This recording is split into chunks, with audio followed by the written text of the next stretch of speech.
নমস্কার বন্ধুরা, আমি সঞ্জু। প্রত্যেক দিনের মতন আজকেও দুর্দান্ত একটা রেসিপি নিয়ে চলে এসেছি। আশা করি তোমাদের ভালো লাগবে। আজকে রেসিপি বাসমতি চাল দিয়ে সাদা পোলাও। তো দেখো, সাদা পোলাও করার জন্য আমি এখানে 500 গ্রাম বাসমতি চাল নিয়েছি, আর এই বাটিটার মাপে আড়াই বাটি চাল নিয়েছি। তোমরা যে কোনো পাত্রের মাপে চালটা নেবে, তাহলে রান্নাটা করতে খুব সহজ হবে। এবারে অল্প অল্প জল দিয়ে চালটাকে আমি বেশ ভালো করে ধুয়ে নেব। তো দেখো, চালটাকে আমি বেশ ভালো করে ধুয়ে নিয়েছি। এবারে আবারও বেশ খানিকটা জল দিয়ে মোটামুটি চালটাকে আমি 1 ঘন্টার জন্য ভিজিয়ে রাখবো জলে। তাহলে রাইসটা কিন্তু খুব লম্বা লম্বা হবে। তো দেখো, 1 ঘন্টা বাদে রান্নার জন্য গ্যাসে একটা প্যান বসিয়ে দিয়েছি। তাতে দিয়ে দিচ্ছি বেশ খানিকটা সাদা তেল। এবারে দিয়ে দিচ্ছি 2 চামচ ঘি।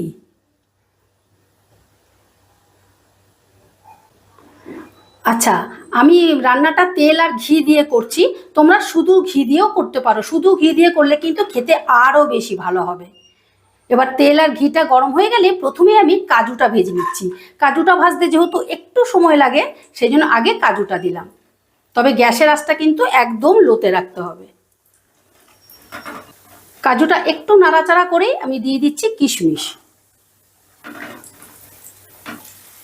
দেখো, কাজু আর কিশমিশটা একটু নাড়াচাড়া করতেই যখন এভাবে ফুলে উঠবে, তখনই কিন্তু কাজু আর কিশমিশটা তুলে ফেলতে হবে। দেখো, সমস্ত কাজু আর কিশমিশটা আমি একটা প্লেটে তুলে নিয়েছি। আচ্ছা, ওই তেল আর ঘিয়ের মধ্যে দিয়ে দিচ্ছি ফোড়ন। ফোড়নে দিচ্ছি এলাচ, দারচিনি, লবঙ্গ আর তেজপাতা। ফোড়নটা একটু নাড়াচাড়া করে নেব। ফোড়নটা থেকে যখন একটু মিষ্টি গন্ধ বেরোবে, তখন দিয়ে দেবো আমি আদা বাটা। দিয়ে দিচ্ছি আদা বাটা। আচ্ছা, এবারে আদাটাকেও একটু ভাজা ভাজা করে নেব। আমি এখানে আদাটা বেটে দিয়েছি, তোমরা কিন্তু গ্রেট করেও দিতে পারো। আদাটা একটু ভাজা ভাজা হয়ে গেলেই দিয়ে দিচ্ছি আমি ধুয়ে জল ঝরিয়ে রাখা বাসমতি চাল।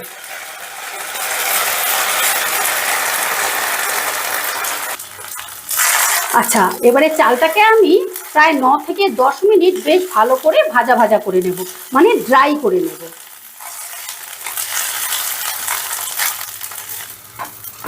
দেখো, চালটাকে বেশ কিছুক্ষণ ভেজে নেবার পর এই রকম ড্রাই হয়ে গেছে। আমি তোমাদের দেখিয়ে দিচ্ছি। ঠিক এই রকমই ড্রাই করতে হবে, তাহলেই কিন্তু রাইসটাও খুব ঝরঝরে হবে। এবারে দিয়ে দিচ্ছি জল। আমি যে বাটিটার মাপে চাল নিয়েছি, সেই বাটিটার মাপেই কিন্তু জলটাও নিয়েছি। আমি আড়াই বাটি চাল নিয়েছি, 5 বাটি জল দিলাম। মানে যতটা চাল নেবে ঠিক তার ডাবল, যতটা চাল নেবে ঠিক তার ডাবল জলটা নেবে। এবারে দিয়ে দিচ্ছি স্বাদ মতো নুন। দিয়ে দিচ্ছি পরিমাণ মতো চিনি। আমি এই বাটিটার হাফ বাটি চিনি নিলাম। পোলাও তো একটু মিষ্টি মিষ্টি হলেই খেতে ভালো লাগে। তবে তোমরা যেরকম চিনিটা পছন্দ করো, মানে মিষ্টিটা পছন্দ করো, সেই মতো বাড়িয়ে বা কমিয়ে নেবে। এবারে সবটা একটু বেশ ভালো করে মিশিয়ে দিচ্ছি। এবারে দিয়ে দিচ্ছি ভেজে রাখা কাজু আর কিশমিশ। কাজু কিশমিশটা একটু মিশিয়ে দিলাম নেড়ে চেড়ে।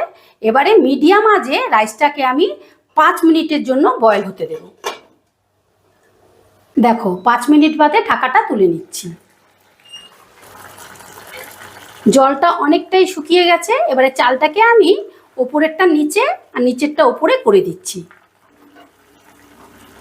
বন্ধুরা, এই পোলাও তৈরি করা কিন্তু ভীষণ সহজ। শুধু চাল আর জলের মেজারমেন্টটা ঠিক রাখবে, তাহলে দেখবে একদম পারফেক্ট পোলাও তৈরি হবে। এবারে ওপর থেকে দিচ্ছি 4টে চেরা কাঁচা লঙ্কা। এটা কিন্তু ঝালের জন্য না, জাস্ট ফ্লেভারের জন্য। দিয়ে দিলাম অল্প একটু শাহি গরম মশলা।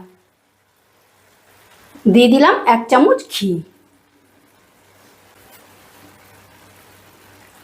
ঘিটা একটু স্প্রেড করে দিলাম।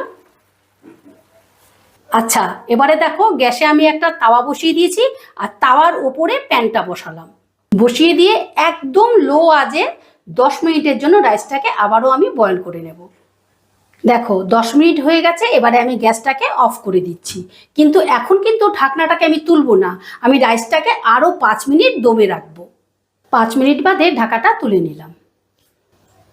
তো দেখো তোমাদের দেখাচ্ছি রাইসটা কতটা ঝরঝরে হয়েছে। তবে এখন তো গরম আছে, এখন যেইটুকু তোমরা আঠা আঠা দেখবে সেটাও কিন্তু যখন ঠান্ডা হবে তখন একেবারে ঝরঝরে হয়ে যাবে। দেখো এইভাবে তোমরা একবার ট্রাই করো, আর যদি ভালো লাগে তাহলে প্লিজ একটা কমেন্ট করে জানিও। সমস্তটা একটু ঘুরিয়ে ফিরিয়ে মিশিয়ে নিলাম, এবারে তোমাদেরকে আমি পরিবেশন করে দেখাচ্ছি। আশা করি রেসিপিটা তোমাদের ভালো লেগেছে, আর ভালো লাগলে অবশ্যই একটা কমেন্ট করে জানিও, আর আমার চ্যানেলটা সাবস্ক্রাইব করতে ভুলো না যেন। আবার দেখা হচ্ছে নতুন কোনো ভিডিওতে। ঠিক আছে, টাটা।